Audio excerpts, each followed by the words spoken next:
Blue face, baby. Yeah, I bust down, Tatiana. Yeah, I wanna see you bust down. Bust down, Tatiana. Bust down, Tatiana. I wanna see you bust down. Pick it up, now break that shit down. Break it down, speed it up, and slow that shit down on the gang. Slow it down, bust it, bust down, bust it, bust it, bust down on the gang. Oh, bust down, Tatiana. Bust down, Tatiana. I wanna see you bust down. Pick it up, now break that shit down. Break it down, speed it up, now slow that shit down on the gang. Slow it down, bust it, bust down, bust it, bust it, bust down on the gang. Oh, blue face, baby. Yeah, I'm everyone's fantasy. Mama always told me I was gonna break hearts. I guess her fault, stupid. Don't be mad at me. I wanna see you bust down, bust down. Bend that shit over on the gang. Make that shit clap. She threw it back, so I had to double back on the gang. On the gang, smacking high off the dub. I tried to tell myself 2 times, but no. Then the nigga relapsed on the dead lows. Ain't no running, Tatiana. You gonna take these damn shows. Probably one of the hardest intros in the podcast game right now. Oh yeah. Who's got a harder intro? Nobody. It too. We said it. Team ERP in the motherfucking building. What up? What's good, guys? How are you? What's up, bro? Pretty good. Man. How about you, man? Happy to be here. Finally Friday. I live for this shit. Happy Friday. This is a good time. This is the best time of the week for me, hands down. I'll tell you that right now. So shout out to everyone who's been supporting the podcast and tuning in for all our episodes, actually taking shit that we're bringing to the table away with them, and we're getting a lot of good support and a lot of good feedback. Definitely. And like I said, man, we're not stopping with the guests we're bringing on. And just also pay attention to if there happens to be a name you're not too sure about, fucking ask somebody, and I guarantee that whoever we're bringing on is going to be somebody you're going to want to listen to at some point. It doesn't matter. That's what we're trying to do here is bring that real shit. But before that's what we're doing, man. We're bringing on names that you if you don't know, you should know. Really, that's the deal. Do your homework.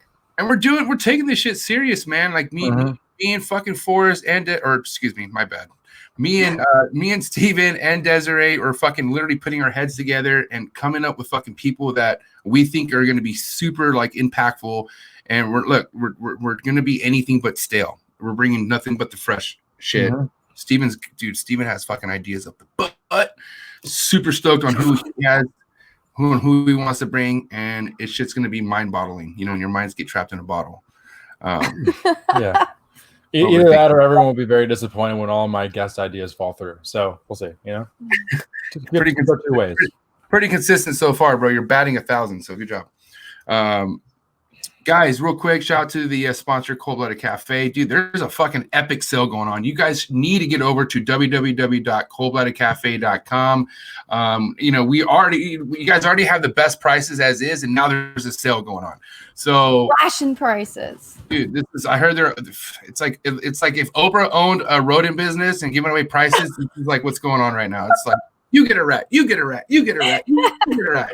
It's pretty awesome. So make sure you go check them out. $30 flat rate shipping straight to your doorstep. Can't beat that, especially with the Corona stuff going on. So yeah, right. Be safe. Be safe. Stay home. All right, guys. So super stoked for today's guest, man.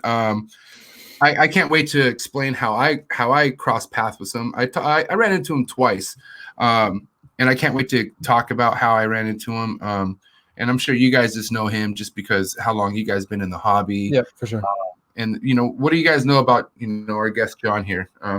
I mean, he is one of the foremost authorities on monitor lizards right now. If you have a monitor question, like he's your go-to, really. Bred a lot of different species, has worked with almost. I mean, we can ask him. I would assume damn near all of the species available in captivity of monitor lizards. So, and other species as well. But I definitely have all my monitor questions I want to ask him. Because we got a few. Desiree smiling, Steven's smiling, I'm smiling, and now here's John. What is up, John? Woo! What's up, everybody? John is coming live from New York, man. What's going on? You doing good over there, John? Yeah, staying healthy, avoiding the public, trying to not catch this virus. Spending time with family? Yeah, we're stuck together in the same house. There's 4 of us. Man, John, so like we were saying right now, we're super excited to have you on the show. Cool. Just kind of give us a little background if you don't mind. I mean, kind of give us a little 411 as far as what you're all about, man, and what's going on with your involvement with keeping animals and whatnot. Okay. Well, I own and run Sim Container, so that's the egg hatching product. Hell yeah! That kind of caught on and it's pretty popular. Super. My time with monitors has gone back since 1990 when I was a kid. I bought a Nile monitor out of a pet shop at 16 years old. That was your first monitor, a Nile? A Nile, yeah. I didn't know any better. And I had that for a number of years, and it got really big. Then what I really liked were the water monitors. So studied up on those, and here I am today. So the water monitors, right? I mean, back then there was no information out there. There was no internet. It was either you go to a zoo and you saw a water monitor and you ask the keeper, "What is it? What does it eat?" All right, and then you want to know more, and you have to go to the public library, and you're not going to find too much on monitor lizards back then. I mean, it's not as, like, we think about how easy it is nowadays. You know what I mean? If you have good social skills and you plug up with the right person who's been putting in all the work, that can really set you up for success for a long road into this game. So it's, I just respect anyone who's been doing this, like you said, before any kind of social media, like having to go to the library. That reminds me on, like, I wasn't really too big of a reader growing up as a kid. I was more because it was work, right? But I remember the books I enjoyed looking up because it was like a search. You know what I mean? So I could see that being super fun. Like, back in the day, like you need freaking literature on this super like important project you may have, and it's in the library, and you're just hunting for it. Like I'm sure that happened to you a lot, right? Yeah, you can hunt it down, but there wasn't too much about how to keep them. There wasn't so much information about how intelligent they are, and there was very few personal accounts to be to thumb through. It was mostly very dry. This is how big they get, this is where they come from. Thanks a lot. There's nothing out there. So how did you kind of like start to gain that keeping knowledge or whatnot? Did you mentor under somebody, or was that just trial and error? How do you initially start gaining your husbandry knowledge?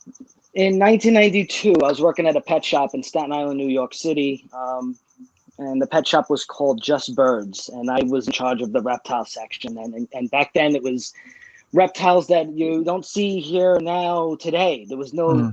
It was Chilean dwarf tegus. It was Nile monitors. Okay, we still have Nile monitors. Green iguanas were everywhere. Burmese pythons, and the albinos had just started coming around at that point.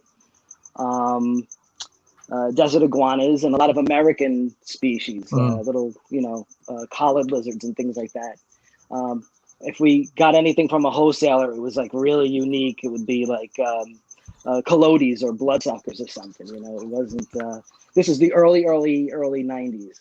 And then one day, somebody called the pet shop and wanted to talk to me about the monitors that I had at the shop. And I was talking to this guy, and we hit it off. And I was really surprised to find somebody who was sharing the same passion as I do. His name was Mark Bayless, and we hit it off and became very, very, very good friends up until 10 years ago when he passed. And under him, he had a collection of reports and books and artwork and all kinds of literature and personal accounts of keeping monitor lizards.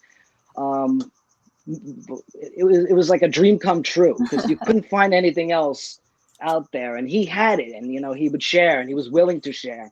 And so he really kind of invigorated this into what it is today. Thanks to him, it grew basically. And John, what year was that when you guys first crossed paths and it started turning into what it was now? It was 1992. I was 18. 92. Damn, so that was at a young start. That's like a little Stephen Kush right there. Damn, that's I'm giving away my age. I just graduated high school too when I met him. So nice. yeah, it was a long time ago. I'm all white now. Here it is. You're doing good, man. I mean, I think it's amazing as far as the experience you kept, and I'm sure you ran into a lot of fucking horrific, trial and errors, right? I mean, it's not easy doing what you're doing. It's I'm sure you made a lot of mistakes. That you oh my God, yeah. You definitely make a lot of mistakes. You have to learn from them. You have to adjust. Yeah, what's do you want to talk about maybe like what's one mistake you made that you'll never kind of forget? Like if it's either a bite that you took or maybe an escapee, or like I don't know. Do you have any kind of, not to bring any bad stories up, my bad, but just curious. You keep a lot of fucking crazy shit, and it's I do. I had one monitor that I ended up letting go, and I have scars from that monitor. You know what I mean? And that was just one monitor. So I'm just curious. You know what stays with me a lot. One of my first Ackie hatches that I ever had, I put in a water container, but it was too big. Ooh. And they went in it, and they couldn't get out of it, and I lost it. And I was like, "This is the dumbest thing, and I should know better." Dude. Those are the worst losses when you know it was like such a just stupid, like so stupid. It's like what the hell? That's how you learn, man. It's just I mean, there's more than that, Even recently, I had a pair of beautiful Flabby monitors, and I had a friend come over, and I was like, "Yeah, they're cool. They don't bite or anything, He opens up the cage, the female runs out of the cage, and I'm like, "Oh, holy shit!" What is going on? It's in my giant basement. It gets behind the washer and dryer, gets into the sheetrock underneath where the gas line runs into the house, and it disappeared. And it's been since February, and I don't think I'll ever see it again. Oh, our winter was very, very cold, and I just bought that fucking like a curse, right? You can fuck it's yeah, unfiltered. My fucking Staten Island, New York is coming up. Don't worry, we all do it. So I'm like, so I just bought that damn Flabby at the Anaheim show. Yeah. And I bought it from John's Jungle. I was like, I know Anthony Sains hatched it. I wanted a pair of Flabbies, and the female, of course, is the one that gets away and disappears. That's a sign that we don't give a fuck about what we say, language, and all that. Just yeah, I said this is my fault. I didn't blame him. I didn't ask for anything. I said it's my fault. I should have kept the damn thing in the cage and kept it under lock and key, and this would have happened. Yeah, what are you gonna do, man? I think it was a little too soon to be bringing up these horror stories. So I think let's talk. Let's go back. Let's talk about what's going great in your life, as far as what's currently what's hatching for you, or what are you excited for? Because you're up to a lot of cool, neat stuff. So yeah. Well, I'm excited this week because I finally got fucking SIM containers. Yeah, like, they're in my hands, and we're starting to ship them. And this is important because 10 years ago, when I made the SIM containers, I opened up the molds originally in China, and China did an amazing job making the SIM container for me. It was you call them up, place the order, okay, shishini, hang up, send the money by wire. A month later, you have SIM containers on the dock waiting for you to pick them up. And it's like, yay, I got my SIM containers out of the warehouse, and I could sell them. And, and back then they were not easy to sell. Like 10 years ago when we first got these and we took them to the Daytona show, me and Greg met and thought we were hot shit with our new fucking egg box. And nobody bought it. And people thought it was a house for newts. And I said, no, it's not for newts. And it took a lot of promotion to get it here. Well, anyways, then I was like, I think it was David, David with the handlebar mustache? Yeah, Dave Levinson. David. Yeah. Yes. I believe it was him who said, move the SIM container molds to the United States and have them made here. I'm like, oh, okay. So I moved them over here, and it was the most difficult thing to get them made here because American companies want minimums, and they want they want the money up front and all of this shit. So it's been really, really hard. And then when I wanted to shoot it in the original crystal clear stuff, they couldn't make it. So it was like polypropylene. It's like sandwich container. So now you're back in getting it made in China now? No, they're made here. I found a shop that can do it in the clarity that I wanted, in the plastic that I wanted. I'll tell you this, So man. now, Go ahead. No, go ahead. So now they're the way they should be in the original clear stuff in both sizes at the same freaking time. So Right. I have the Sim XL and the small Sim, so it's I bet a you're real dream come true. Yeah. Well, listen, I'll tell you what. The first time I came across, any sim container, 2018, I facilitated like a chondro pairing out of two friends who one had a female, one had a male, and I was telling them like, hey, pair them up. Fast forward to like the female laid, and I had them in like this. I don't even know what kind of incubator it was, but I remember sending a picture to Andrew ACEVEDO. You know Andrew? Yeah, of course he does. Yeah. I said very well. I sent it to Andrew, and Andrew's like, if you don't get those eggs in a sim container, they're just gonna die. And I was like, dude, and dude, honestly, like he's just one of my first friends that just was so real with me with anything I would send him. And sure enough, all those eggs fucking died, every single one of them. And then I had either way. Then I came across you at the San Diego Reptile Show with Forrest. Yes. And fucking met you there, and then I met you again at Pomona, or was it Anaheim? Anaheim, right? And that's where I got. I think Anaheim or Pomona is where I got 2 sim boxes. You had two more left. Yes. I fucking took them in a heartbeat, dude. And I was so happy because I have chondro stuff going, and got 14 eggs in one now, and I'm just super stoked. And things are looking good right now. But I want to give a shout out to Andrew. Andrew, I know you're listening somewhere out there. I got those sim containers coming to your house. Dude, how did you and Andrew cross paths? Let's talk about that. I met him at a Hamburg show. I was like, he was like this. He was littler than me at the time, and then it grew out. Now everybody's taller than me. Yeah. I was like, can I have at least one fucking reptile friend that's my height? I got Mikey, so I'm happy about it. Yeah, Mikey Pies. He's still taller than me though. He's like an inch taller than me. I met Andrew at the at a Hamburg show like 5 years ago, maybe more. And then I liked him right off the bat. He was a cool kid, and I didn't realize how young he was.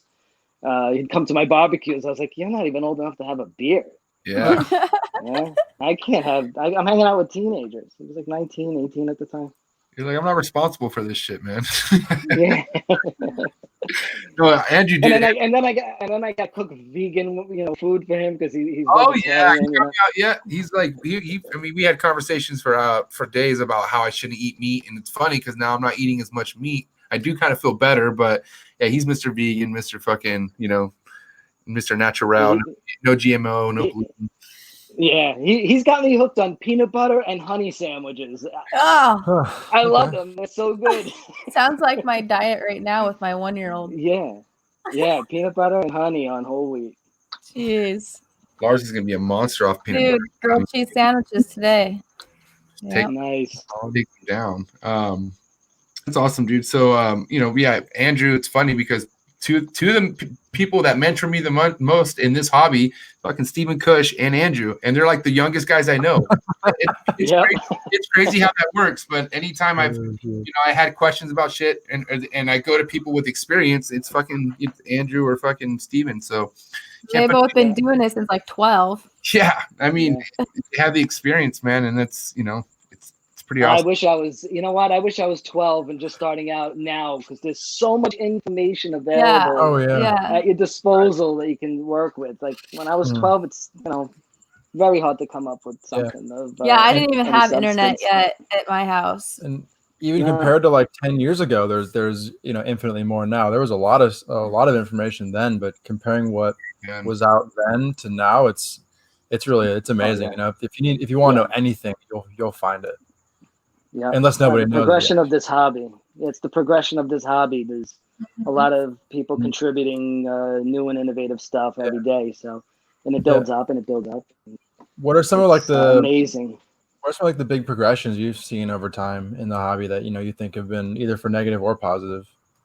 A lot more husbandry related products, cages and misting systems and lighting, really good lighting. I love that. It's just been so hard to find, when I was younger. Now it's all available, And the food, the frozen rodents, the quails, the Grasshoppers, Kaipan out there in California, you got a whole thing going on with grasshoppers. These monitor lizards love grasshoppers, you know? Yeah. And they taste good with chocolate syrup. I've been eating them in Thailand. They're pretty good.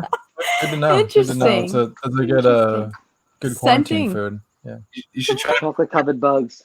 put those on your peanut butter and honey, dude. Oh, Yeah, A little bit of texture in there, you know. mhm. A little crunch. Yeah. Crunchy peanut butter, yeah. Every bite was, Grasshopper heads are crunchy. every bite was like you're biting into hair. Ugh. Oh, dude. You know, That is nasty. so your animal keeping goes back to, I mean, since you're a kid, right? Yeah.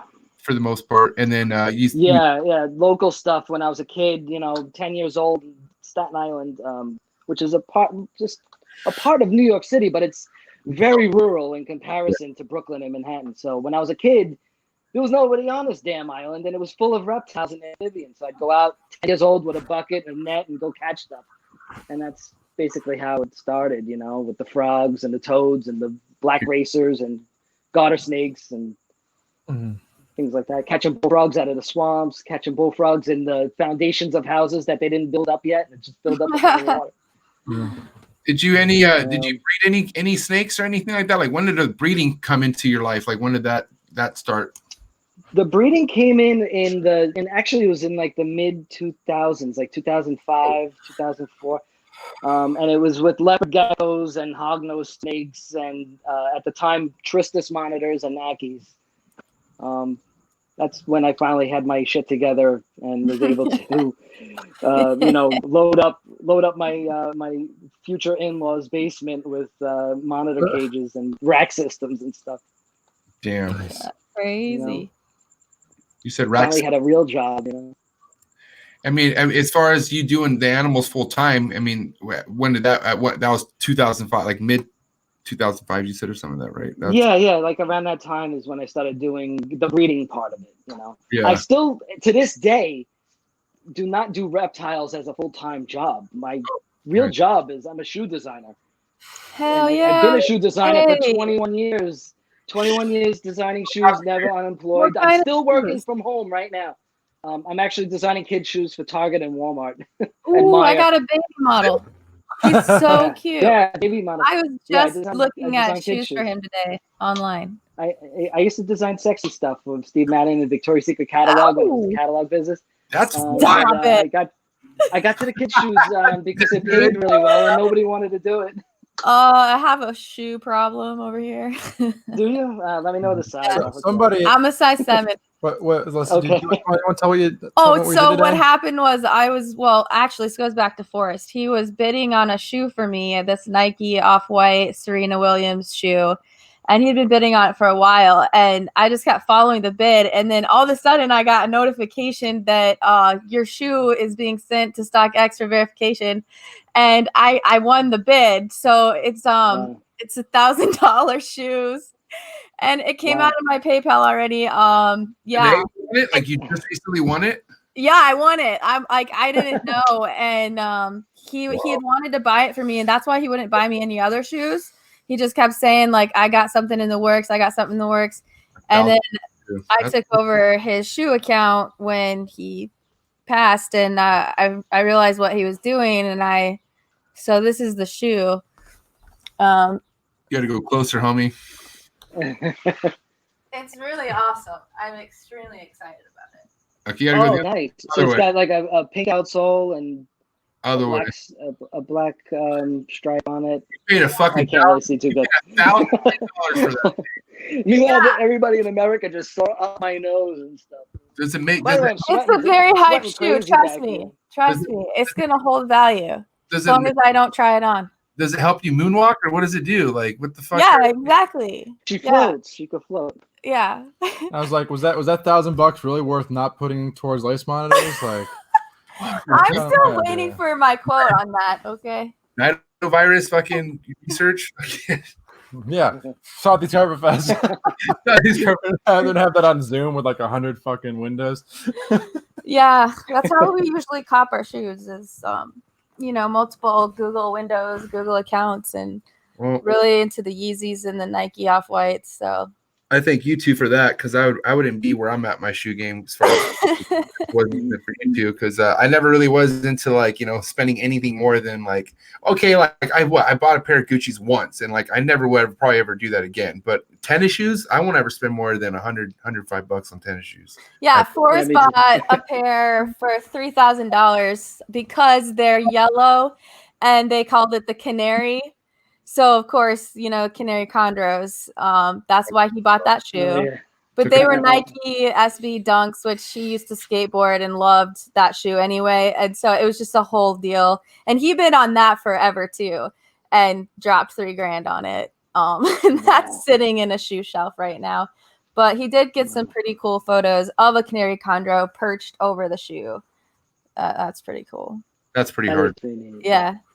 Mm-hmm. Now it's like, I wonder if he had that idea the entire time. That's why he's like, fuck it, I need to just pay $3,000, because it's like paying for. I think so. I mean, I think so too. Yeah. Yeah. He just paid. That is investment to create that piece of art. Like that's obviously gonna get painted or some shit someday, probably. Or, yeah, that would be cool. Yeah. That's pretty sick. Zach Hart took the photo, so it's all legit and everything. Probably one of the neatest things I found out about a guest is like designing shoes. That's fucking sick. Yes, let's talk about shoes the rest of the time. I'm not ready for that. Yeah. No, and I did it as a college dropout. You know, I didn't finish art school. You know, I answered an ad in the Sunday Times. There's a shoe company looking for a sketch artist, and I just sent a fax with my resume and some sketches I did of shoes that I found in my closet. And I said, I have no experience, but I'm willing to learn from the bottom up. Mm-hmm, good. They hired me. Although, like, you were a sketcher and stuff, is what you're saying, right? Like, you had experience with fucking making drawing. Yeah. And would that go back in school? Like, when did you start learning how to draw? Like, drawing's hard to do. I've always been drawing. I've known how to draw since I'm a kid. I went to high school of art and design in Manhattan. You know, nice. Industrial arts and stuff. Dude. Yeah, man. Which kind of helped me figure out how to make a sim container. I drew out the idea, and I was able to get it on paper. It's hard. Damn, straight it from the floor up, literally. Mm-hmm. True. That. So I stuck with shoes because it pays the bills, especially up here in the Northeast where it's expensive to live. Taxed. Yeah, it's expensive. You know? Dude, yeah, for real. It's just visiting there. I was like, I already missed San Diego, and San Diego's expensive, but not as much as New York. New York was just like. Super. Oh man, it's hard not to eat the food when you go there, you know. And I'm commuting into the city every day, and it's like, man, there's food carts with the best stupid bacon, egg, and cheese sandwiches, you know. Yeah, man. And it's like that's $6, and you want a coffee, it's another $2. So by the time you get to lunch, you're hungry again. What are you gonna get? Sushi. There's pizza. There's everything. You name it. It's all within a block of each other. You're already $40 deep by the end of lunch. $40, yeah, with the commute involved. Yeah, so just on every day. Every day. Yeah, every day I'm eating like I'm not a big person, but I eat like a big person. You know, so I'm hungry. I'm still growing. You know, I'm 5'4". I'm still growing. Day by day, man. So. Man, whose food bill is higher, yours or your monitors? Yeah, oh, they are. They are expensive. They are eating a lot of food. Where do you get your food from? My crickets. Well, all that, like your because you get rodents and all that too, right? So where do you normally? I don't often get rodents anymore. I get pinkies. Okay, pinkies. But no mice or anything. I'm getting quails locally, and I got a friend who locally gets me pinkies. So, because you don't have you have lace monitors, right? Or what monitors are you? And they just the lace are behind me. There's 2 of them back there. That's so sick. They're sleeping. They eat quails mostly. I'm giving them quails. And then the Yankees are getting dubia roaches, crickets, sometimes egg, sometimes pinkies. And the hognose are on quails, and the little hognose are on pinkies, fuzzies. Not fuzzies, baby quails. Nice. So with my boy Corey, right, out here in San Diego, Toothless. Yeah. Yeah. You that's who I saw you talk. That's who you're hanging out with in San Diego. Or it could have been. Yeah. Because he picked up a lace monitor from you. Or you Yes, like? he did. Yeah, in Anaheim. And he has it breeding and stuff like that, right? Yes, he does. Yeah. Yeah. How long he's a good guy. How long you guys been friends for? Couple of years. I don't know exactly, but you know, he's done some amazing research with the genetics into these water monitors, and I find that very, very interesting. Yeah, he's next level. Yeah, he's amazing. Amazing. Yeah, we had him on. Yeah. You know, I think he was episode 6. I don't know, early. It was early on, yeah. He was he's hilarious, man. He's yeah, I like him a lot. He's a lot of fun. Yeah, good guy, and he's only like 20 minutes from me. I've been to his facility a couple times, and it's out of this world. It's like Jurassic Park or some shit, because it's like 20 if foot. I go out there, Have you actually seen it? No, but if I go out there in July, I'm gonna go meet up. Yeah, I'll meet you out there, and it's fucking sick as shit. It's pretty awesome. You're gonna sweat your ass off in there, but other than that, it's pretty awesome. I was drenched in sweat. Even when Forrest went, dude, he was like, I had to get out. Like Forrest was actually like, he didn't care how like drenched in sweat he was. He was sitting in the enclosure when it was like, I was like, dude, I can't. This is too much. And here, Forrest is talking like 60 minutes deep, and I'm just like, dude, you don't have to be in there and talk. You know what I mean? But you had to be right there next to a 7.5 foot croc monitor with fucking one. Didn't like me at all. I don't know. I don't feel like. I feel like just monitors. Tell you were uncomfortable with the heat. That is so funny. Yeah, dude. How warm is it right there in your room? I lost 2 pounds.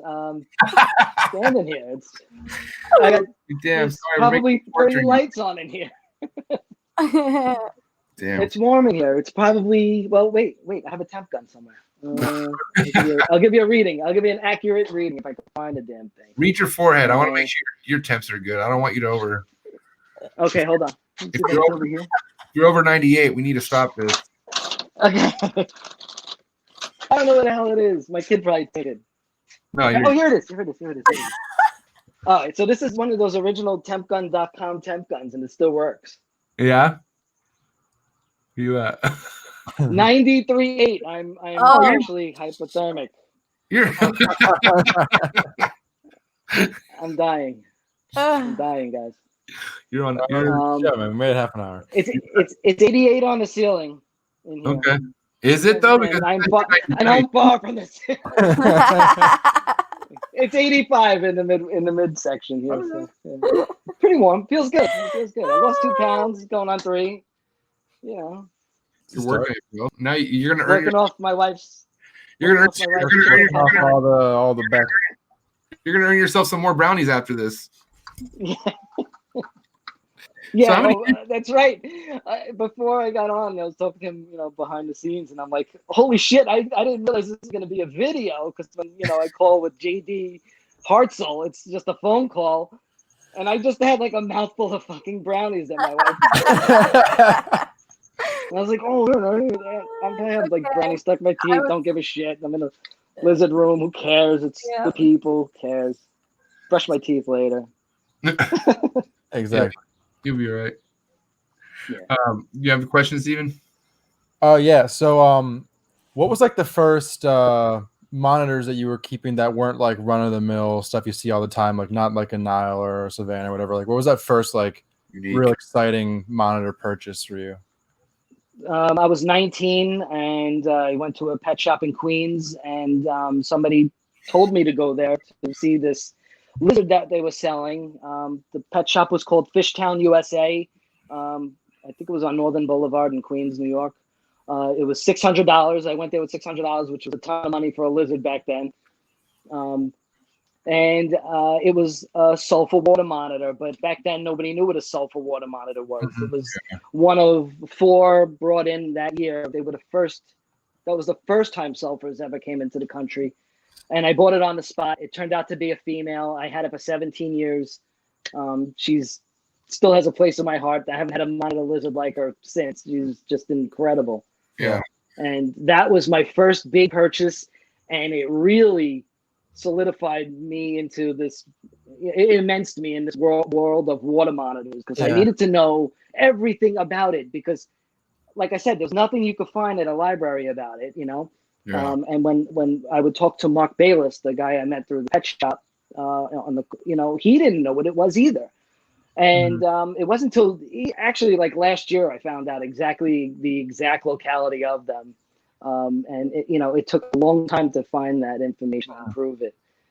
So sulfur water monitor, that was my first big purchase, and maybe my all-time favorite water monitor. So if at the time you didn't know, like it wasn't really known what that was, what was like it labeled as? Was it just like unique water monitor? Or like what was that? It was labeled Xanthic water monitor. It was just a little deli. It was like a sandwich container with sphagnum moss in it and a little hole, and it had its head sticking up, and it was just this bright yellow head. And my first guess was, oh, maybe it's KESZEY, the Filipino water monitor. But when I got home, I opened up my research, and I'm counting scales and stuff based on reports that Mark Bayless was sending me. It wasn't KESZEY, and I'm like, what the hell is it? So then I had to through a process of elimination, figure out where it's from Sri Lanka to the Moluccas. That's a huge part of the earth that water monitors are walking around. So wow. I got really, really involved in the localities of water monitors because of this sulfur water monitor, basically. Yeah. At the time, what was like a typical water monitor going for? Retail, maybe 200. Yeah, so they far off from what they are now. Yeah. For like a wild caught at a pet shop, 200, 250. Truck monitors were $600. Ooh, babies. Black throat monitors were $250. This is back then. Yeah. Savannah monitors were still really cheap. Niles were very cheap. There was no bearded dragons back then. There was no crested geckos, lychees. There was no morph hognose snakes. There was some morph corn snakes and Burmese pythons, and maybe a few ball pythons. Just the very beginning of that. Wow. So when you saw that animal, was there an impulse immediately of like, I need to reproduce this thing? I need to have it. I need to figure out what it is. I need to keep it alive in my bedroom. I need to not tell my mom to spend $600 on a lizard. That's basically, what it came down to was, the husbandry of that lizard and trying to give it everything that I could. Yeah. And back then it was just a 6 foot by 3 foot by 3 foot cage in my bedroom with 2 lamps. And some mulch on the ground, and I would feed it mice from the pet shop and crickets until it grew. And I'd let it free roam, and I was always playing with it, and I was always home back then, so it was very, very tame. I could pick it up at any time. I spent a lot of time with the lizard. Nice. So was that your first water monitor purchase, you said? No, it was my second. Okay. The first one was a wild caught imported 5-footer that I ordered through Crutchfield, and I didn't realize that it was going to be 5 feet. I thought it'd be a baby, but it was 5 feet long. How'd that go? Not good. So I built something with my friend Greg in the basement made of melamine, and I had that for a number of years as well. That regular water monitor. How was its disposition as a big wild caught? Actually, not that bad. It was probably colder than than it needed to be. Which kind of helps if you're trying to interact with them. I don't recommend it. It's pretty dangerous actually. But yeah, because it was in the basement, it was kind of chilly, and it was probably less inclined to be aggressive because it had no choice. Yeah. It's too cool to do anything. Fair enough. So that one was okay. When was the first year you tried breeding water monitors? Oh, 2000, I think it was. That sulfur water monitor was a number of years old by then, and big enough that it was laying infertile eggs for me. Okay. And I bought and raised another sulfur water monitor a couple of years before that, and they grew up to be this huge, big animals. It wound up topping off at around 8 feet. Damn. Well, I tried to pair it with this female sulfur in my in-laws basement. I built this 16-foot thing, and I had a pond in it and nesting and everything, and they just did not get along. She was very, very aggressive. And then I was told if she cycles, she would probably more be inclined to accept him, and I'd be able to mate them relatively easy if she's receptive. But she would be receptive, but she wouldn't let him mate. and so I never had a lock with them. You know, so unfortunate. Oh. That When you got that, was really bloody and terrible. Damn. When you got that second sulfur, were they already established like this is what this is now, like, or was that another one of those xanthic water monitors? It was around the year 2000, 2001. So Rare Earth at the time was owned by a man named Joe Lewis. And Joe Lewis was advertising in Reptiles magazine that he had these sulfur water monitors. And I was like, sulfur? It's a xanthic water monitor. But the whole country caught on calling it sulfur because it was in the Reptiles magazine. And who cares what John in New York City called it? So and now I got stuck on it sulfur too, because otherwise I don't even know what the hell I'm talking about. So yeah, sulfur water monitor. Yeah, Rare Earth had them, and he was trying to breed them as well, but he didn't. Yeah. So they were tough, you know. Yeah, for sure. When was the first successful time you reproduced water monitors? 2000. Coming Eyes was because I gave up. I gave up trying to breed the water monitors, and I went with the dwarf stuff. So Ackies and Tristis and Pilbaras and Kimberly Rocks and things like that. And then I got the Coming Eyes in 2014, and I started breeding them a little bit after that. And I think this year I'll probably not be hatching any this year, but probably next year. I just didn't pair them up. I just felt like there was a lot of people out there hatching them this year, so I was like, I don't really have to force them to lay eggs, you know. Yeah, for sure. So I'll just leave them alone this year and try again another year. But I had a number of years of good success with the Coming Eyes. Okay. Those are pretty sick. I like those. Yeah, they're beautiful. Yeah. See the pictures Anthony Sains is showing of the yellow one? I don't know. Maybe. Has it been out for a while? Has it been floating around the internet? Yeah, he's floating around the internet. It's a little video of him holding it, and it's really bright, and he usually puts like really good music in the background. TikTok. TikTok. Huh? It's a TikTok video. No, Desiree. Oh. I'm following you on there. Oh yeah, I know. I haven't posted much because you know my kids take it from me, and then they do their TikTok dances, and they try to teach me. But I'm like, listen, I'm 46 years old. You know, I can't bend like that anymore. You know. Mine's all animal related, and maybe some. Yeah, I know. It looks good. It looks goofy good. stuff here and there. So I just post on Instagram because I know how to figure it out and it's easy. Yeah. Desiree, I don't have to dance. songs be wild sometimes. Huh? So your songs be wild sometimes. You've been playing some crazy music. Hey, I use what's trending. Okay. It helps. Yeah. Really. One of the species of monitors I'm pretty like in love with are croc monitors, and then obviously the thumbnail of this is you holding a croc monitor like a gangster across your shoulder. Yeah. You know whose that is? That's Moses Nuno's croc monitor. I forgot the name of it. Yeah, that's his. That was Christmas 2 years ago. I went to his house. I drove out there because my dad lives in Mission Viejo, California. So I met Moses through Facebook. Vincent Fricano's friend. I was like, all right, I'll go out there and see his albino water monitor, his croc monitor. That guy's dynamite. And he's out here in the West Coast? He's out over here in the West Coast? Yeah. Nice. Southern California. I forgot the town. I had to drive over some mountains and stuff. I'm used to everything flat out here, you know. I was like, what the hell is this? Up and down. Scared the shit out of me. I thought the opposite. Like, these mountains are real. I lived in Texas for like 5 months, and it weirded me out how everything was flat. I was like, dude, we're like, there's no mountains. Like you could stare off for like I don't know how far and not see shit. It just flat. To me, that's kind of scary to me. Yeah, me too. I don't like it. That's deserty and like you know, like Walking Dead type shit. I don't know. Yeah. You know what I mean? I'm from the mountains too.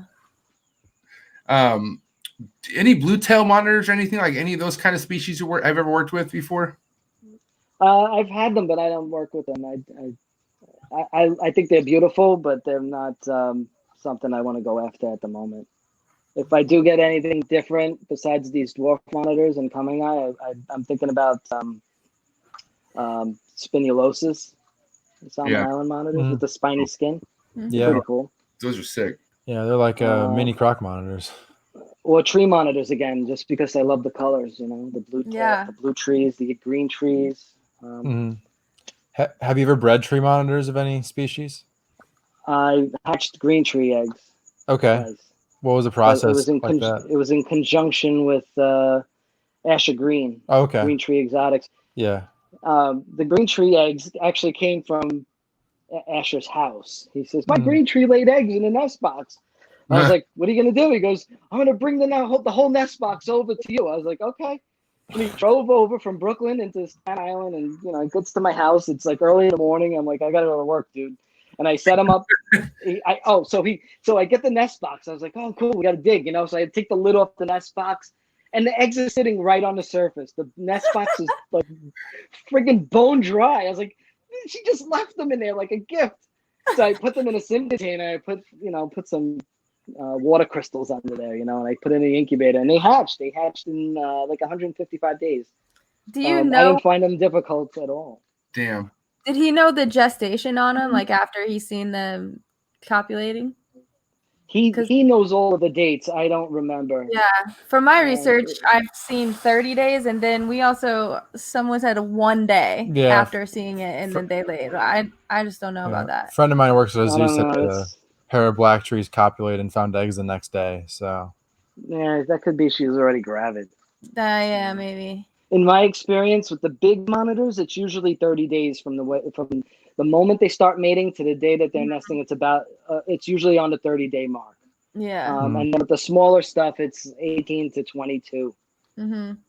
Ackies 20, 21 days. Some of the smaller monitors a little bit less. So what's your history with the Ackie monitors? When did you first get into those? More than 10 years ago.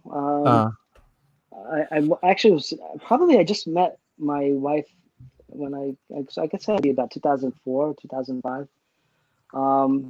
I bought a pair or a trio of red Ackies that were all boys. I was like, well, this is not good if I'm going to learn how to breed them. So I broke them off into little groups, and I wound up getting more red Ackies and then figuring out what's a boy and what's a girl. And the Ackies have been so much fun to work with that it's like, they do everything in front of you. They're not that shy. Like they eat in front of you, they poop in front of you, they mate in front of you, they lay eggs, if you allow them to. They're just a lot of fun. They're always at the glass looking to, get a hand out. And they're really pretty. And they're one of my favorite things here. They don't get one looking at me right now. They don't get too. They also don't get too big, right? No, the 24 inches is really big for an Ackie. So anywhere between 18 and 24 inches is the growth, the full size of them. Do you want to give us anything that's like in your visible like viewing? Like you want to show us an Ackie or anything? You grab your phone. Whatever. Yeah. Oh. So here's one. Hey. This one is a I call it a top ender Ackie. So it's like a Northern Territories locality. Long neck stripes, kind of has like a squiggly line down the back. This one, of course, isn't shed, but it's probably gonna bite me. It's like 5 months old, and it's really 5 cute. months? It's one of my favorite ones. Yeah, let me see. That's cool. Yeah, that's one. Let me see what else. I got some really pretty ones over here. Give me a moment. Here we go. For anyone listening on audio right now, go to YouTube. What? So for anybody who's listening to audio versions right now, you got to go to YouTube to see these monitors. Good call, Steven. Yeah, man. We're getting a little peep at John's. Hell yeah. Ooh. So this girl is also top ender Ackie. So she's got like long neck stripes and like white spots down the back, and the sides are like pinkish red. And she's gravid, so she's got. Yeah, I was gonna ask. Looks like it. She's full of eggs. She's missing half of an arm on the left side. I don't know how that happened, but it just doesn't stop her at all. Yeah, monitors are looked out like that. It could have happened during any. Yeah, I try to keep them perfect, but sometimes they don't want to be perfect. They want to do something crazy. Yeah. So this is one of my favorite girls. It's crazy how many monitors easily lose toes and shit. I didn't realize that. Do you keep Pilbara? Not here. They're at Alex's house, my partner. Yeah, I tried breeding those, and I just didn't happen. They need a lot of heat, a lot of humidity. You know, if you keep them too dry, they lose their fingers and their tail tips and stuff. So you got to be careful with that. Yeah, and they eat a lot of bugs. So, and you got to be on point with the nesting, especially with the dwarf monitors. Otherwise, they only go 1 or 2 times dumping eggs out. Yeah, I had Mikey trying to help me with that. Mikey's He's successful. Yeah. Yeah, he just hatched King's monitors recently, and so did Andrew Acevedo. Yeah, he helps me a lot too with my monitor stuff. Yeah, he's really good with that. He's amazing. And what he's doing with dwarfer ticks is unbelievable. He's smashing it. He's dead. He really is. I remember, me and him been friends for like almost 3 years now, I think, and to see where he was at just 3 years ago to now, man, like it's pretty nuts because everything he talked about is like just it's all happening. You know what I mean? And it wasn't easy for him, dude, for sure. This guy fucking went through some hell with the tick. You know what I mean? Yeah, he did. Broke him, but are you guys okay over there, or what's going on? These my dogs are freaking out. They found something. I think they're chasing a house mouse. A house mouse? Rhyme. Yeah, we got some brown house mouse, field mouse that they're not from my barn. They're just wild, but the dogs usually take care of them. So, that's what it is. You got it. I just saw it. Get it, Cooper. Cooper's like, I'm trying to sleep. Fuck. Crazy. So, how many monitors are currently in that room right there that you're at? 2, 4, 6, 8, 10, maybe 25-ish. 25-ish. And the species? Ackies, lace monitors. There's a couple of raise up coming eyes. There's a raise up salmon eye. There's a lot of Ackie raise ups actually. Mostly Ackie raise ups. The coming eyes, how big do those get? The male's up to 6 feet and the female's 4.5. Really big. A lot of space requirements. A lot of heat. A lot of food. Did you ever keep Iwanaways? No. They've been a little bit out of my price range, I think, at the time. But that's an animal that's like an ambush predator, you know. I'm a little terrified in a hole. Of mine. It sits in a hole in the forest floor and waits for things to go by, and then they run out, kill it, and drag it back in. And they're so they're so beautiful. Yeah, you'll never see the damn thing. Except for ours recently. Like it's actually been like more bold recently. Yeah. Somehow, but it was always burrowed. Now it'll be basking. But yeah, like it's the fastest reptile I've ever encountered. Like the other day, I was just throwing crickets in with the monitors, and like it must have known I was coming by, and just from like split second at the front, like you don't eat now. Like I can't get those crickets in there without you getting out. Like it's just impossible. You don't eat. They get big. They get over 5 feet. That's a big, colorful lizard. Yeah. No, I just wish they were a little bit less hidey. That's gonna be the scariest animal ever. It already is. It's gonna be even scarier. How big is it? They got big teeth. How big is it? Probably like with the tail 3 foot or so. Yeah. It could eat like a wean rat if it really pushed itself. So it could get at least 2 more feet. Yeah, it's got some size on it. Yeah. So yeah, that thing is cryptic. You know, they look like the forest floor in Halmahera. You know, they got like they look like sunlight is dappled and coming through the forest floor, and they're kind of broken up into 3 colors. It's pretty neat. Yeah, they're beautiful. Cool. I just wish I could handle it more and hang out and socialize it, but I don't think that's gonna happen. No. You might be the one that's one in the display where just that's look off, at. that's off, that's off. Some things are better to enjoy from afar. You know what I mean? Right. Well, just put on gloves and it's gonna run right up your arm and then take an ear off. It would do it. Takes an ear, but you have another ear. It's all right. Yeah, there you go. Just like turn this way, like talk here, Fucking Holyfield gone. Got 9.5 fingers, More like 6 total. Jeez. Oh man, it's terrifying. I love my fingers too much. I'm sorry. I think about losing. apart, and like it would be horrible. Like think about losing any fucking piece of your body. It's terrible. No. What about Quince? There's not much to me, so I can't lose anything. Plus, this right hand is my entire career. You know, I have to draw. Yeah, for real. nice. Otherwise, I got a panhandle to feed the Yankees. You know. You're talking about Quince, Desiree? So yeah, did you have Quince monitors? Yeah, I did have Quince. I have a pair of Obor. Nice. Damn. And they're set up arboreally.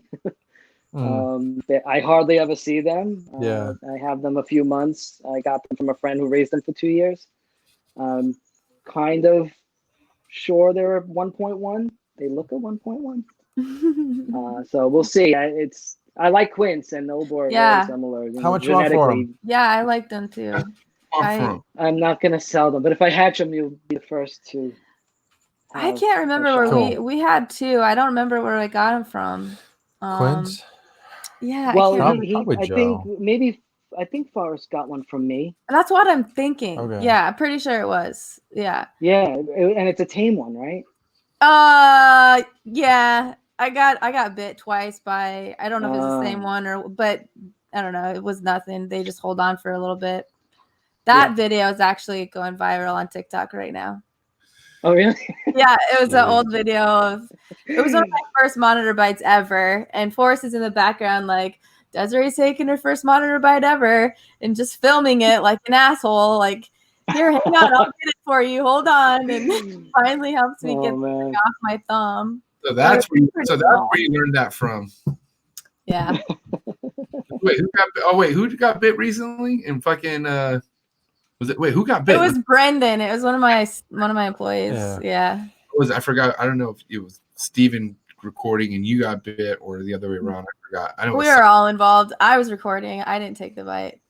You were recording, right? So who's that sound like? I'll give it by anything, man. Yeah, I know. I've been hearing that a lot lately with my sort of reckless handling of certain animals. And Steven's like, "You're acting like Forrest right now." I'm like, who do you think taught me? Yeah. Like just grabbing Gila's, behind the neck and just, going for the crocs. Or hand feeding Gila monsters. I'm like, that's a terrible idea, Des. Stop doing that. It was an Easter egg. It was for the TikTok again, but TikTok. I mean, I haven't worked for a year because I was raising Lars, and so now that I'm back, I've just been going crazy, and it's keeping my mind busy, and I don't know. I just come here for social media and just to hang out and walk around and yell at people, and Can I come visit your facility one of these days? I'll drive out there with Andrew. Yes, anytime. We'd love to have you out. Yeah, man. That would be so much fun. Yeah, we have a lot of things that I don't have because it's too hot here. Yeah. In this monitor room. So I don't keep Abronia, and there's a lot of other things that I don't keep, like frogs that I love. Yeah, we try to do like a pre-Tinley barbecue. So maybe October if everything's settled down and they're doing the show. Yeah. We'll host one. But anytime, you're welcome anytime. Okay, cool. Thank you. Just don't bring us the Rona, and you can come tomorrow if you want. No. It's crazy out here. This place is, it's a real thing. Like people are really dying. Yeah, you are. I'm reading posts from friends that I have in Pennsylvania and in Maryland, and they're like, whatever, don't wear a mask. I'm like, you will fucking die. If you don't wear a mask out here, it's really potent. It's killing people. Crazy. Oh, making a lot of people sick. Yeah, good shit. Anything that you're like maybe so I know there's things that you can't keep due to temperature, right? But is there anything that you're maybe looking to add that you could keep that you just don't keep yet, or is there anything possibly that you want to maybe dip into that you haven't added yet, or I want Bolin's pythons. That's one thing. Yeah. I want Bolin's because I have a monitor room, but then I have this much cooler basement that I'm thinking would be prime for a big ass Bolin's cage that I can crawl into. It's like sleeping bag. Just for fun. That'd be awesome, man. It's one of my favorites. Yeah, it's a beautiful python. And I'm saying to myself, yeah, I got a little space down there in the cool side of the room, you know, instead of like doing, you know, some little stuff. Maybe I'll do like a couple of big bowlins. It's just an idea. Yeah. So I would love bowlins. I don't have any pythons, you know. You don't have any snakes, right? I have hognose. Right, yeah, hognose. Right. God, those I know. Everybody goes like, oh. Those are ugly as shit. No offense. People love them. For me, they're like fuck. They look like a worm on. I don't know. Yeah, it's like something out of like a Super Mario Brother game or some shit. I don't know. I can't like in the there's like a desert. I don't know. I don't like them either, man. They are more fucking work than the monitors. The monitors, you set them up, and they're fine. You could set up monitors bioactive. You don't have to clean anything. You know, the little bugs take care of everything. Change the water. You know, you're good. Hognose shit everywhere. You gotta change everything because aren't they really take you a beating too? And sometimes they don't even drink the water. Like you gotta like put their head in the water. Oh my god, yeah, you gotta make them force them. So it's I don't know why I had them, but my friend Greg brought them over 10 years ago, and I never got rid of them. I'm breeding them still. So how many of those? I breed them. He shows up once in a while just to see, what eggs hatched, and he's like, "Oh, I get half because that snake is half mine." And I'm like, "Dick, you don't come clean. You don't change water. You don't clean water bowls. You don't change substrate. You don't feed the fucking things. You're not incubating them. I'm doing all the work. You want half." Yeah. Partnerships suck when it comes to doing this. Yeah, tell me about it. I know. If you're gonna get into reptiles with a friend, have two fucking separate things going on. Do your own thing. Yeah, and he lives a mile away. He comes over once a year. Yeah. I'm like, you gonna come over? No, busy. I'll give him an egg. You get one snake. Yeah. And I'll pick it for you. Yeah, you get the most normalest thing out of this card. Yeah, you can have this normal. You get the super normal fucking hognose over here. What genetics are you working with? I have axanthic stuff, albino conda stuff, pink pastel, and what else do I have? I think that's it. Oh, I have lavenders. That's it. Small collection. There's maybe 25 snakes, 30 snakes. Must be nice. That's cool. No, it's not. It's a pain in the ass. Like I said, they are more work. They are more friggin' work than the monitors. The monitors are, you walk around with one bucket of food and everybody gets the same thing. Yeah. And go around twice a day doing that. And then the hognose eat 3 times a week or 2 times a week, and they shit constantly. It's like constantly changing them out. It's like if I'm gonna do hognose, I should do them bioactive in something bigger. I can't do bioactive in a tub. It's not gonna work the same. Yeah, pain in the ass. They're a pain in the ass. So why do you get rid of them? I like them. We'll have like 2. I like them. They suck, but I like them a lot.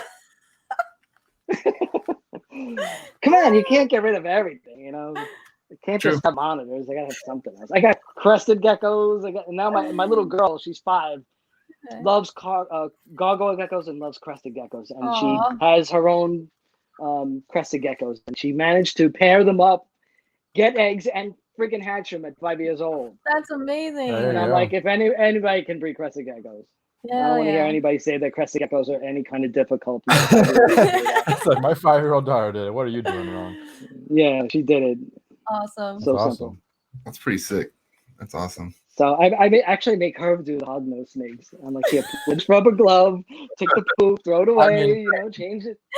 That's like let her do the dirty work. She wants to do it. Mars is going to be sorting rodents in a few years and stuff like that. So, she's got it easy over there cleaning hognose snakes.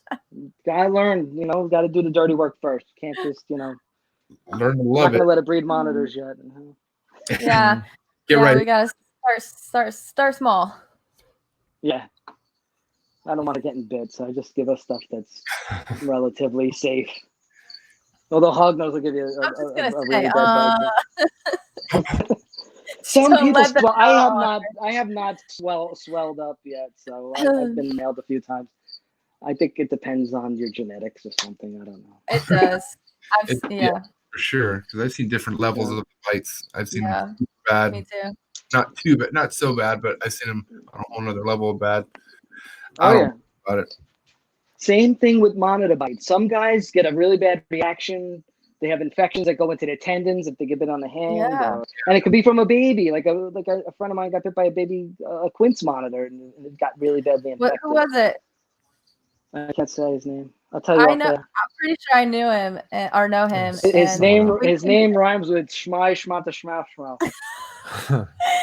Okay. That guy. I know you're who you're talking about. It's a 3-letter first name. Because I was like, he got bit by my animal, and I was like, that didn't happen to me. So like he went to the doctor and everything. It was a big ordeal. Yeah, But it was an ordeal. It was, yeah. Heavy one. Mm-hmm. Damn. I think I lost another 2 pounds out here. This is great. welcome. and like this friggin' fruit.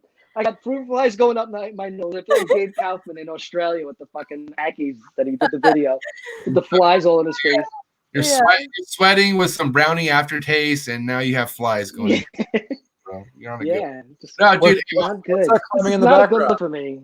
Top left of your screen. What's that climbing around? Is that one of the what laces? is that? Who's awake? Yeah. Oh yeah, that's a girl. Yeah, let's see her. I see. Damn, she's Let's open this up. Another Okay. YouTube only Do you moment. see her? Oh. yeah. So her name is Ella. My daughter named her. I didn't. I bought her last March after the Tinley show. I bought her from Don Church, and she came in as a little hatchling. She's getting big. Yeah, she's about 3.5 feet now. In a year? And what? In a year's time to 3.5 feet? Yeah, that's a year. Yeah. Wow, Yeah. that's fast. With the high basking temperatures in here, and it's, there's like a large nesting area on the bottom and things to climb on. Yeah. Yeah, and I feed a lot, so she's growing quick. Wow. So this cage, Sick ass this cage is like 6.5 feet high, and it's 8 feet long, and it was just built to be like a raise up cage, but she got big so fast. I was like, if she has to, she can nest in here. If she, became gravid, even without me mating her, it could happen. And then she's housed next to a male, and it's a bell male, and he's in that tube. Do you see him? Yep. Yeah. Dead. So what's the deal with the genetics on the whole bell versus normal with laces? I think it's a codom trait. I'm not 100% sure. But if you breed the bell to the normal, you get mostly bells. Mostly bells. And if you breed bell to bell, you get they call it a super form, and it's a very clean pattern bell with no speckles on it. But I'm also told you can hatch super bells from a bell to normal breeding. So we're really just learning about them. Okay. I don't know everything about bells or lace monitors. I just, pretend I do. That's all you need to do, right? Fake it. Yeah, I just got to make sure I set them up right. I'm going to set them up, and, if they have to lay eggs, I know how to get eggs out of them, But I'm not even pairing them up. The male is about a foot shorter than she is. He's much younger. I'm not probably pairing them up this year. So I'm not in any kind of rush. Yeah. That's the beauty when you have it like that. When you're just like, yeah, if I wanted to, I can, but I don't need to. Or, you're just I don't need to. My partner Alex has a beautiful pair of lace that laying eggs right now.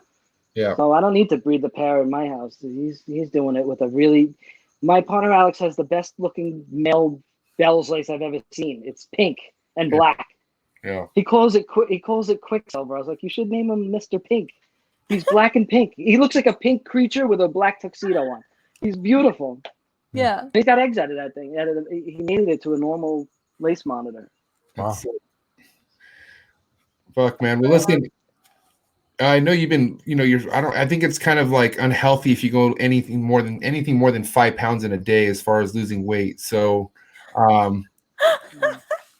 mean, dude, this has been an amazing time, John. Fucking, we cannot wait to follow the journey of the sim container and continue to thank you. Fucking come up on the new design. I mean, so right now, if we wanted to get that new design, I mean, what's the best way? I mean, how can people go get it? You can order it at simcontainer.com. All right, we'll put that. And the price on there includes the shipping. And I have both sizes available, and it looks like this for the small one. The small sim is good for like colubrids and dwarf monitors and aquatic turtles, hognose snakes, things like that. And then the XL, chondro eggs, yes, chondro eggs. Can't forget my chondro friends. Yep. And then the big one is good for like, you know, dwarfer ticks, smaller pythons, tortoise eggs, things like that. Fuck yeah. We can't wait, man. This has been an awesome show. Dude, everybody tune in. Thanks for having me. This guy. Make sure you follow him on Instagram. We'll put all his information description below, man. But it's been a pleasure, John. We're gonna hopefully run into each other soon at some shows. And you know, come visit us. Yeah, dude, for real. I'll come visit and call me. I'll do it again. I don't mind doing it. I don't have much going on. I can't leave my house because of the virus. So I'm available. We could talk about all kinds of shit. I'm here. Yeah, we'll make a round 2 happen, most definitely. Maybe we get you and Andrew on here. Yeah. Together. All right. I'll never get a word in. He talks a lot. MJ can silence his camera though. That's true. We have mute buttons that work all the time. Trust me. Oh, awesome. All right, John. Before. All right. Thank you for having me. All right. Everybody. Be safe. Be safe. Thank you, everyone. See ya. Bye. Damn, John, that guy was sick. I feel like we just scratched the surface, man, with that episode. Yeah. Oh, sure, barely. I just felt bad. He was fucking drenched in sweat. He was before we went live. He was like, so this is like, well, we're gonna go like what, 30, 45 minutes? I'm like, damn. I was like, bro, I'm scared to tell him that we typically go like 3 hours, like 4 hours. Yeah. But I knew it was because the room he was in, and he had really bad service upstairs. So basically, we had to be in that room, and fuck you, what the room was 85 ambient. His head was 93. His head was, so he stuck it out. I would not record in my reptile room. I'd do it in the Abronia room. Usually when we take the guests off the screen, they hang around like for like maybe a couple seconds. That fool immediately turned it off. Like, I took the sweep, or I took your shirt off, like fucking God, dude. So shout out to John for hanging in there. You know, give us, like I said, he gave us barely scratched the surface. This guy has so much knowledge when it comes to the monitors we were speaking of, and you know, he's been in the game for years, man. Yeah, for real. You can't top that, man. But shout out to everyone who watches and who's excited for what we have coming in store for next week. We have somebody really, really special, another international guest. Yep. Yeah, we're not gonna give you too much, but he is in the vet field. Am I right? Steven or something like that. What were you saying? It's a he? I don't know. God, just give it the hell away. What? Nothing. Desiree's yawning the whole episode, and now she's getting hyphy. It's crazy. No, I'm not. Desiree, I marked how many times you yawned. You yawned about 6.5 times. I'm a mom, okay? I'm allowed. Enough said. Touche. If anyone here who's watching is interested in Apodora, scrub pythons, heloderma, next week is going to be for you. Oh, I remember who it is now. So, there you go. I think if anybody knows this guy, that was the giveaway. So it'll be an awesome episode. So it is a guy? It's a guy. We've only had one female on. What's wrong with that? Yeah. Gotta ask Steven how the eggs looking, Scrubs. Are we doing good? Or are we that question. Yeah, they all look perfect. Okay. Yeah. Anything else on moving forward with the breeding over at the zoo? We got unfortunately, I think we're striking out on chondros this year. But it happens. We got an emerald litter coming. Our girl looks like she's I mean, fuck. Hopefully. What day are you on, or you don't even know? I don't know. Yeah, I probably whoever was cleaning them probably just threw away the shed, and I'm like, hey, annulated. Yeah, but I was getting there. Hey, I want to talk. All right. Okay, bye. So 2 annulated females. I got to ultrasound and I could see the babies in there. It's super exciting. How many did you count? 11 in one of them, but I'm gonna go ahead and guess 13. That's my guess. And I didn't count the other ones. But yeah, why work? Is there a list for the annulated? Just curious, because I never own. That's a top. Number 1. Steven. Maybe I'll let one go. No, that MJ. That's what I'm saying. And Hey, how's the turtle eggs doing? Steven, highest bidder. What do you, dude? Stop serving me like I'm a stale biscuit. Don't Why fucking. are you just counting money too? Like, what's going Fucking on? rodent sales, no big deal. Oh, that's my money. That's Oh, right. Actually, it's not. She's Maybe- ducking me on a lot of money right Maybe now. this is why the fucking Cold Blooded Cafe has the best sales going on right now. They're just shitting on money right now. Look at them. They just, hey, what do you got over there? Send me some. It's like, you know, Little chump. Yeah. And he's still gonna eat rations. He's still not gonna go eat somewhere good. He's still gonna fucking. no, are you kidding me? What- Bruce Chris delivered, I think. What are you gonna eat tonight, Steven? I don't know. Why don't you That's what we're figuring out after the podcast. do you guys Uber Eats or do anything like food delivery over in your guys' area? DoorDash. I got the Yeah. Dash Pass. Dash the what? DoorDash. DoorDash? The Dash Pass? What the fuck is that? Yeah, it's a membership. You get free delivery. Dude, I So went. you spend too much on food when you get like a fucking membership to have free. Yeah, they're sending you fucking medals and plaques. Wait, no, this happened after I had Lars because nobody in my house would cook for me and I had to take care of a baby. So I ended up just delivering food all the time. And I was downtown, so it was like really easy and a ton of shit to pick from. So You can't say shit about that. That's a yeah. I had to feed myself. I had no excuse. I got so bad I just had to delete the apps because it was like ridiculous. And then I started using. I don't know. You guys have 7-Eleven in your area? Hella. Okay, bro. There's a 7-Eleven app, and I was In my town we did. Yeah. I was getting Hershey's, fucking the graham crackers, and Pickled, huh? I was getting s'mores sent to my house so I can make my own s'mores. Say that word. S'mores. S'mores. S'more. S'mores. It's with an H. S'more. It's s'mores. How do you say it? How do you say Morelia? Morelia. No, how do you say it though? Morelia. No. Boega, Morelia. Yoga and Oreo or something. Yeah. Steven wants to make fun of my little fucking goober, little barely been in the hobby for 3 years ass because I can't pronounce certain scientific names right. Trust me, I get it all day long. He said I said Boega wrong, which I never said. Oh, damn. You know, honestly, one thing I'm very impressed with. I don't know, not so much Desiree. I haven't heard her drop any crazy scientific names, maybe, but Steven's definitely fucking. He's good on the name drops. Forrest was really good. And who else is? I don't know. There's people out they there. have time to learn that where I was just cleaning poop all day and I didn't have time. Some of that shit would take me maybe weeks to fucking to pronounce right. It's crazy. I don't know. And then you have to say it fast. It's almost like a Latin language. What is Latin? Isn't it? It is. It's like it's Latin. Yeah. Sorry. I pulled the Yuan today. I mean that's Yuan. That's tricolor monitor. Oh, dude. I Yeah, can't it's wait to go to this place. I can't wait to see this thing, man. I can't. The tricolor monitors. It's probably one of my favorite, most intimidating monitors I'm in love with. To be honest, come visit. Mm-hmm. I'll let you hold it. Tail is fucking thick. Like they have a thick ass tail, huh? Like from the base. Like it's normally like whoa, dude, easy. By the way, you're out of line earlier with Lars putting. Yeah, that's what we're doing. But I was like, is that how you feel? I didn't even notice.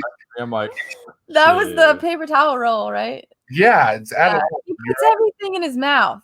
Yeah, that's Everything. get your head out of the gutter, MJ. God damn. Everything in his mouth. not HR appropriate at all. Yeah, Emily gave that to him. It's her fault. And how's Emily doing? She's good. Yeah. She's watching Lars right now. Oh, shout out to Emily who Yeah. watched. She sends us cool pics of her watching Lars. Lars is a happy guy around here, so that's what matters. Oh yeah, he was. Yeah, we spent some time here earlier. Friday's my day off that I spend with him. What day? Today. Today was your day with him? Yeah. Yeah, he's got a sitter Monday through Thursday during the day, so I've been helping out with shipping and other stuff around here, and then I take the weekends off with Lars. Nice. Yeah. back to the annulatage real quick. Oh yeah. I don't know too much. Is it basically like the same fucking mission as like Emerald's Lane? Is it going to take 160 some fucking weird on days for it to come, or what? Yeah, 130 about post-op shed birth. Good lord. Nothing's ovulated yet, though, right? No, they're passive ovulation, so they're gravid. Yeah. Oh yeah, you can see them. Yeah, we like you couldn't tell. You visually see. Pull their pics up. Dude. Yeah. So annulators are very secretive. They're Amazon-like, but they're not. You know, they're semi-arboreal, but they hide all the time. They kind of live like a ball python. Yeah, but they're it's crazy. They have like a lot of enclosures I've seen. Oh wow, yeah. Oh, ultrasound. So they're kind of oblong like that, and there's that little spiral, which, in my uneducated opinion, is a baby snake. Yeah. So, but they're not symmetrical. So yeah, I mean, that when I saw those ultrasounds, I was pretty freaking stoked. So. And you never saw any locks or anything, huh? No, we saw 2 locks with one pair, nothing with the other pair. So, but both females are gravid. Both are. Yep. Yeah, and the lock happened back in late November. I better get a pair at least minimum. Yeah, don't worry about it, bub. You know, those are annulators. You got those from Joe, right? Mm-hmm. Yep. And that's when this fool got like he flossed them and they were gone immediately. Like you guys swooped those immediately. Yeah. So Forrest got a lot of them off Joe, and then he just kind of like, all right, Steven, breed them. And yeah, Forrest had how to work those things, right? Like he just got them because he knew how sick they were. But did Forrest have any idea about annulateds as far as like hubsary and like keeping them and stuff? Yeah, I mean, because they're not too different than any other boa or python, really. You know, we kept them 78 to 82 ambient, and then after a lock, give them a hot spot of about 86, 87, and let them go. Do those have any kind of record of having regurgitation like emeralds or anything close to that? Or are they solid? So what's interesting about that, essentially no. Corrales are very weird with that. Where like the basins and the northerns really seem to be the only species that will continuously have those problems. But they definitely can carry whatever, you know, it be a cryptosporidium or whatever. A lot of kind of knowledge historically on Corrales is if you're into the whole genus, have your emerald room and have your everything else room. You know, we have Ruschenbergeri, Annulatus, you know, had Amazons at one point, but like keep all those species in one place. We got freaking Brendan over here acting like an asshole behind the camera. Anyway, and then like Brendan, our stupid employee, always wants to be on the stories, acting like a dumbass. What do you want, bub? Come on in, bub. Oh, okay. So now this is just totally going off the rails. We have a second guest on the show. It's we Brendan, can interview Cold-Blooded Brendan. Cafe employee. He doesn't even have a snake. Have you ever thought about like what is it like to work at a rodent company, or you know, do you want to work Cold-Blooded Cafe? Hopefully, you can be a good representation. Hard pass. Right? Yeah. He can show his face. How you doing, man? He can't even hear us, so fuck it. He has a 30-second slot. Yeah. Do something spectacular. Is he wearing a shirt backwards, or what shirt is that? That's our Is that shirts. the new Cold-Blooded Cafe shirt available at coldbloodedcafe.com? $30 flat shipping anywhere in the United States. Buy them right now. Those are fresh. Yeah, they are, man. I had those made. I was gonna have them at Tinley and whatnot, but it didn't happen. Hey, Desiree, they actually made them for me. Let's talk about the first time me and Desiree had any kind of communication. It's when she promised me a fucking Cold-Blooded Cafe hoodie. And that was you. I don't remember. Hey, MJ, we're gonna for sure send you a Cold-Blooded Cafe hoodie on your next order. Nothing. We just never had them made again. I suck. Okay, I'm sending you all the logos because you got the hook now. Like I don't do well. I don't do well with. And I want Louis print all over the whole fucking thing. I want the white. I'm just kidding. I'm just sending you logos and ideas, and you do the printing. I'll see you guys later. Did you flood check? Yeah. Nothing's bad. No, rescreen up. Okay. All right. When was the last? I'll be looking after. Man, I'm really curious to see on the analytics, like where our listeners just dropped off, where they're like, "Oh, cool, John's on the show, monitors. Oh, bye." It's like, wait, so it's an hour in, he's off, and there's half an hour left on the show.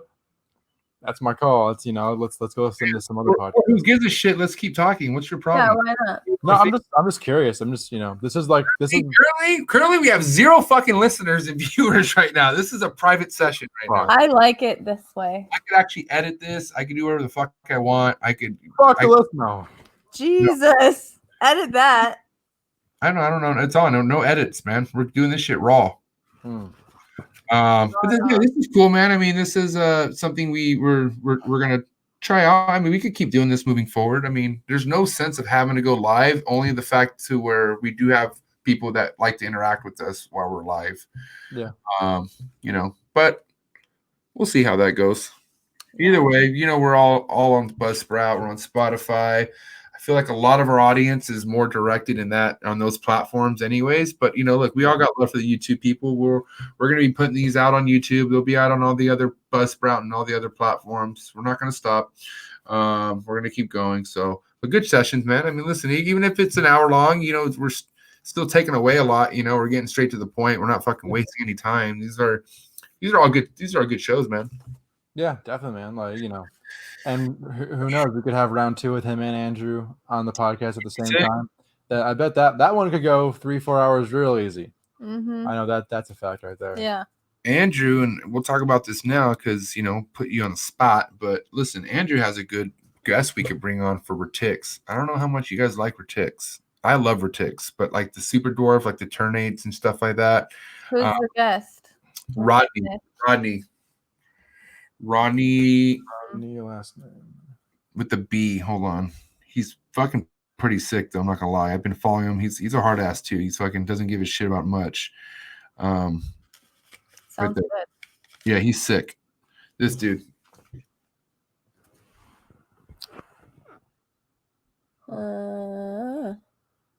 You don't know him? You've never heard of him, Steven?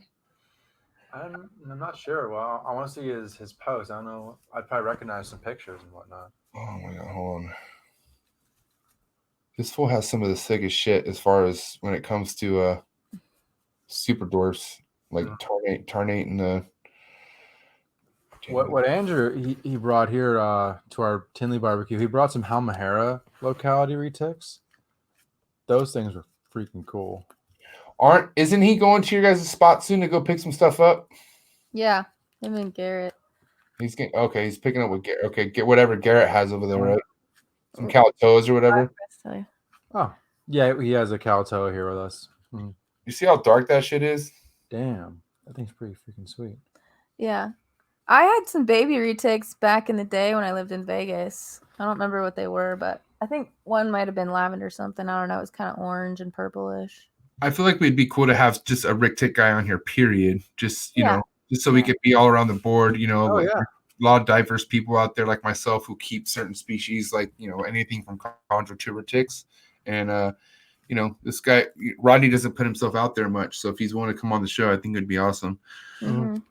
And Andrew's really good friends with him. Like Andrew works with him. He's partners with him. They have, the thing about Andrew, man, it's funny how John was talking about how, like, don't do partner clutches or don't team up on clutches. Well, Andrew's really good at that because he has projects with Garrett. He has projects with this dude, Rodney. And Garrett, in my opinion, I mean, there's Eric Lee, there's a couple other people, but in my opinion, nobody's breeding better fucking super dwarfs than Garrett Hartwell or this guy, Rodney. Like, I'm telling you right now, quality is like, just speaks for itself. Why don't you get Garrett on here maybe someday? I don't know. Funny, Garrett. I told Garrett, I don't know if Forrest was around, but I'm like, yeah, let's get you on the show. And Garrett's like, nah. I was like, you don't want me on the show. All I'm gonna do is argue with Forrest. We'll just be arguing the whole fucking time. And I think he was pretty serious about that. So I don't know. What we should do is like a super dwarf roundtable. Have like, like 4 like the top super dwarf minds on the show and just let them talk. Like, let them break down everything that is super dwarf retics and the evolution of them. That would really be awesome, man. I think that would really be a huge impact for anyone who's looking to get into retics or whatnot. Because super dwarfs are it, man. Super dwarfs are.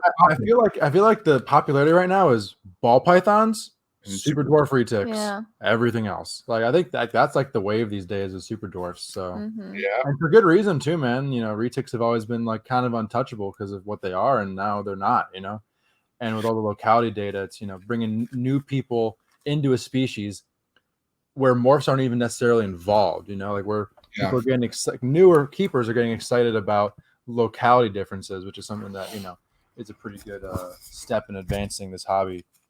Getting people elevated. Yeah. One thing I will give so much props to like people like Garrett Hartle and Andrew Acevedo is like, dude, you can't fake super dwarfs anymore. Like you can't remember like when super dwarfs, like everybody was labeling shit as super dwarfs, like everything was super dwarf, and it was like just fucking saturating the shit out of the fucking market, and it was like, what? Like it just didn't make sense how like so many morphs was a super dwarf. And that's Garrett came out with videos, he came out with YouTube's like giving the whole background and history on super dwarfs and what his opinion was on a super dwarf, which makes a lot of sense and whatnot, like with the localities and whatnot. But he really proved it, man, like because now he's hatching out super dwarf, or he's been hatching out super dwarfs the size of $1, like if not smaller, like tiny ass little, and then a year later it's not much bigger, and it's like what's like But me personally, I don't own a retic to keep it small. I want a fucking retic because a retic should be big, in my opinion. That's my opinion. I like 50% super dwarfs, but man, I don't know. It is neat because for people who just can't keep a snake that big, I think it's cool. That's an option. Like you can keep a retic and not have to worry about fucking getting a 7x3 or something ginormous or something. You could keep it in. People keep them in tubs and shit, man. It's like a cool next step up from a ball python. In the past, it's been like carpet pythons or something like that, but a super dwarf retic is a great, second snake. Because we all know how ball pythons could be. They get there eventually. You gotta kind of balance out the fourth pet rock with something a little more exciting. The fourth spider wobble. You're just done. Can you stop? After the corkscrews. Yeah. What's going on over there? He's still fucking counting this that fucking money. cash. Do you know how dirty that is? There's probably corona all over that. You have monopoly money, or what's going on? Did Stevie get his first paycheck? It's my money. He just won't give it to me. Well, it's her money, but it really is my money because she owes me. Yeah, but I need the smaller bills. I know, but I counted this, and she owes me more than is in my hand right now, so I'm not. That's why he's counting. He's like, hey, just so you know. No, he's an asshole and only will accept blue faces. So I like my money in blue faces, baby. Like I have to go to the bank to give him money when I borrow money. That's motivation, Desiree. You want him to keep packing perfectly? Give him the blue faces, and we're good. Blue face, Steven. All right. Dude, this is awesome. So yeah, next week's gonna be dope. And little shirt news, guys. I fucking just sent out like 40 shirts, and for all my 2XL players and bigger size homies who weren't able to get their shirts, I got your sizes in. And yeah, man, we got a lot of other cool stuff going on. We got we're gonna release the private reserve Zoo Dream shirt that we're releasing next week. And we're super stoked to show you. They're going to just be team member shirts for now. Actually, yeah, we need to talk about that, Desiree, because they're not available yet. I know you put them on your website, but they're not up yet. But these are these are only team members only. This is pit crew only shirts. So feel me? Now who's back? I thought you were. No, people are leaving. People really? Leaving. Now we're good. Yeah, we don't have any more intruders. Thank God. All right, I'm leaving too, man. So you guys have a fucking what? I'm just saying, show's over, dude. Our fucking guest left 33 minutes ago. Fuck. Bye. Oh yeah, okay. Well, take care, Bobby. No, man. Shout out to Cold Blooded Cafe. Make sure you please go check out the crazy sale. When does that sale end, by the way? When Corona ends. Oh, really? It's a Corona sale. Oh no. It is. Yeah, it is to help people out that are struggling. Fucking giveaway. You really are trying to do oversells. You're trying to give away shit for Steven's I don't think Steven's gonna approve that. Well, I mean, we're eventually gonna run out of the sizes that we're trying to move. So then when that happens, then the sale will be over. That's what I'm saying. Okay. Yeah, it's a limited time sale. I know it's while supplies last, essentially. Right. Yeah. While supplies last. What's the inflatable thing? Bro, maybe inflatable. I'm flailing too, man. Oh yeah, guys, tune in to next week's episode. This is the team signing out. Peace out. Bye. Be safe. Sorry about Steven. See you later.